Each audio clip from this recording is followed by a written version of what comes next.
You cannot overcome something which does not exist. Right now, are you in fear? Right now, that I may say something damaging. Is it the fear? Every moment of your life you're in fear? No. So, when you're not in fear, just stay like that. Because to create fear, you have to use excessive imagination. To not be in fear,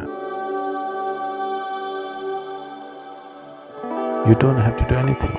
Fear is happening because of excessive imagination. Things that have not happened, you're creating.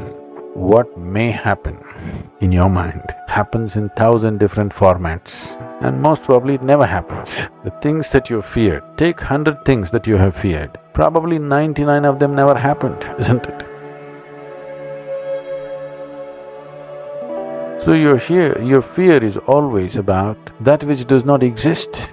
You cannot fight or you cannot overcome that which does not exist. We can overcome something that exists. You cannot overcome that which does not exist. You just have to give up that effort. Enjoy the fear. After all, it's your making. You like horror movies. I mean, you're saying no, but you're producing them. It's just they're not making money, that's all. Fear means you're producing horror movies in your mind. Nobody else is willing to watch, that's bad for the producer, but you're producing them. So, you produce something else, produce a comedy, a love story, suspense, thriller. Try and see, today. Just sit down, produce a love story, a suspense thriller, a comedy. 5 minutes movies you make in your mind, really. Start using your mind differently. It's just gotten into your pattern, of just creating horror movies all the time. You have watched enough horror movies, they're boring. Create something else. Even it's not that if you produce these movies, those things will happen in your life. Still they may not happen, at least you enjoy the movie. In reality it may not happen, so what? At least you enjoy what's happening in your mind, if you cannot enjoy what's happening in the world, isn't it? That much privilege every human being deserves, isn't it so? Even if the world is not kind to him, at least his own mind should be kind to him, should produce some nice movies.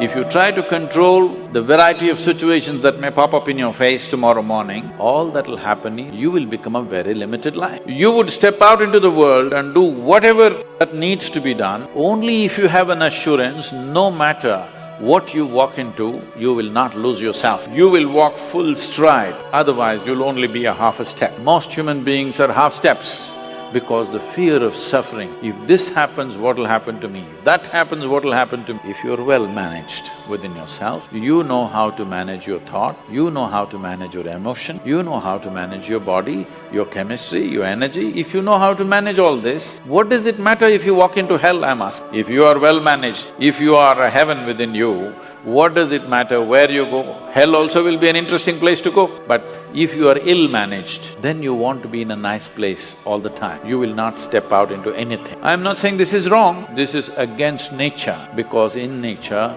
every life is aspiring to be as much as it can be, isn't it? Every life is naturally aspiring, this is not a philosophy, this is not an ideology that you must do this or that. It is natural and intrinsic for every life that it will do as much as it can. From an earthworm, from a worm to an insect to a bird, to an animal to a tree, every one of them are trying to be full-fledged life. If you go against this simply because of the fear of suffering, then all possibilities of exploring the nature of being human, the tremendous immensity of being human is just lost upon humanity. Today, you will see this everywhere.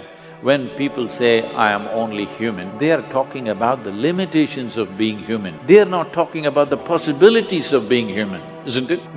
If we are the most intelligent species on the planet, if we are the most capable species on the planet, should we be talking about our possibilities or should we be talking about our limitations? Whenever anybody writes or says, oh, we are human, they're always referring to their limitations, never to the possibilities of being human. This is because the most fundamental things have not been taught in our education systems. How to handle your thought and your emotion. Your psychological drama has gone out of control. It's a badly directed drama, believe me. If it was a well-directed drama, you would take it to the conclusion that you want, isn't it? Because it's a badly directed drama, just about anybody can take charge of it. Who is the director of your psychological drama? Just about anybody, isn't? Anybody can make it into a tragedy. The reason why people have not even learned to manage their thought and emotion. By the time you're 10, you should have learnt it. At 60, people still don't know how to manage their thought and emotion. They're standing up like ghosts in their life. They don't need anybody's help. They can go on endlessly creating suffering for themselves. Now, suppose you did not know how… you have normal hand and you do not know how to use it. What would you call yourself? No, you tell yourself, don't tell me, it's okay. Whatever you think, if you have a normal process of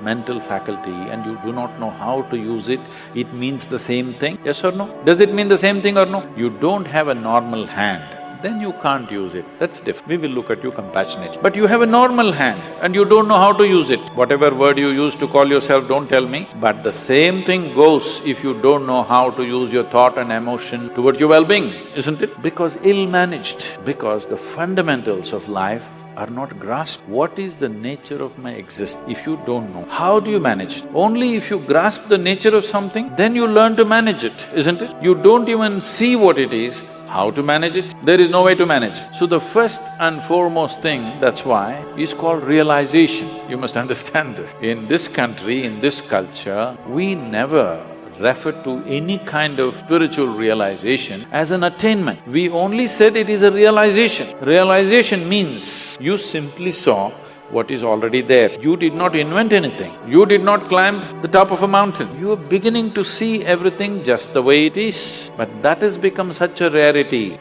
that it is being hugely valued. Someone was asking me 3 days ago, I was in Kerala, "Sadhguru, you seem to know everything." I said, "See, there is only one thing I know this one thing, from its origin to its ultimate." I said, "I know only one thing, and what are you clapping your hands for? I know only this one." But because the nature of human experience is such, you know everything only through this one, isn't it?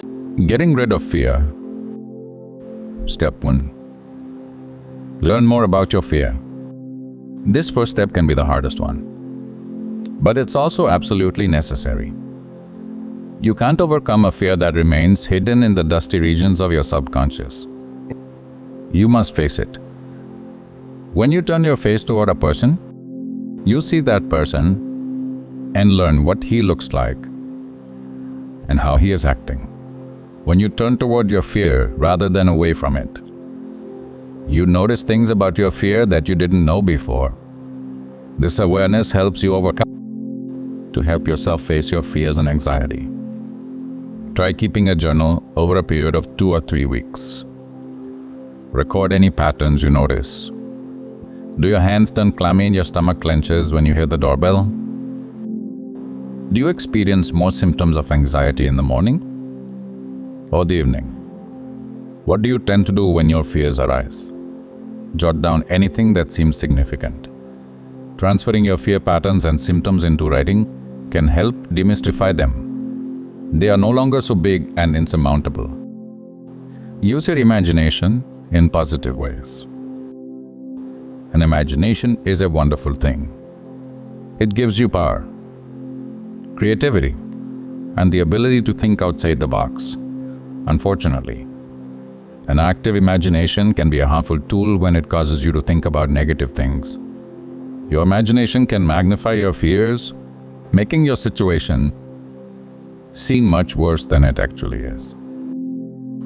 Instead of letting your imagination lead you down the dark corridors of fear. How do you do that? Pick a moment when you're relaxed and not anxious. Close your eyes and imagine yourself in a situation that normally causes fear. For instance, if you are afraid of being lost in a crowded building, picture yourself in a busy airport. Now, imagine yourself handling the situation peacefully. You don't freeze and begin to cry. Instead, you search for an information desk or a sign that will help you regain your sense of direction. You imagine yourself reaching the correct parking lot, unlocking your car door, and driving safely home without any bad incidents. The peace you experienced in your imagined scenario can actually help you get through the actual ordeal more peacefully. Use your brain in a different way than usual. Your fear and anxiety arise out of a certain part of your brain, and they allow emotion to overcome rational thought. When you feel your fearful symptoms coming forth, try to use a different part of your brain. A nurse in the clinic might ask a patient to rate his pain on a scale of 1 to 10. Use this scale for your anxiety. How anxious are you? When 1 is perfectly calm and 10 is your very worst symptom, stop and analyze. Do you rate your fear at 7? Very good. You can work on lowering that to a 4 or a 3. Try using the next step to lower your fear rating. Focus on your breathing. Breathing is more important than you think. Usually, anxiety begins with short breaths. The short breaths cause a number of negative reactions in your body which quickly become an anxiety attack. The key to overcoming those fast outbreaks of anxiety is to control your breathing. Fortunately, deep breathing is not complicated. Once you have recognized that you are becoming fearful, stop and focus on your breathing. Take a breath in, and then slowly let it out. Make sure your exhale is longer than your inhale. This isn't just some psychological trend. Deep breathing forces your body to physically calm itself. Practice mindfulness. You've heard about mindfulness. But what exactly is it? Mindfulness is a passive thinking activity that allows you to become more aware of your fear. As you learned in step 1, awareness helps you overcome your fear and anxiety. Practice these mindfulness steps during some of your less severe times of fear and anxiety. When you recognize your fear symptoms arising, sit down and think about what is happening to you. This is like making a mental journal entry. Observe the symptoms as they arise. Don't do anything about it. Just sit and keep track of yourself as the moment continues. Being passive raises your self-awareness, and it prevents you from doing the typical things you do when you experience fear. It helps get you out of a rut. Thank you.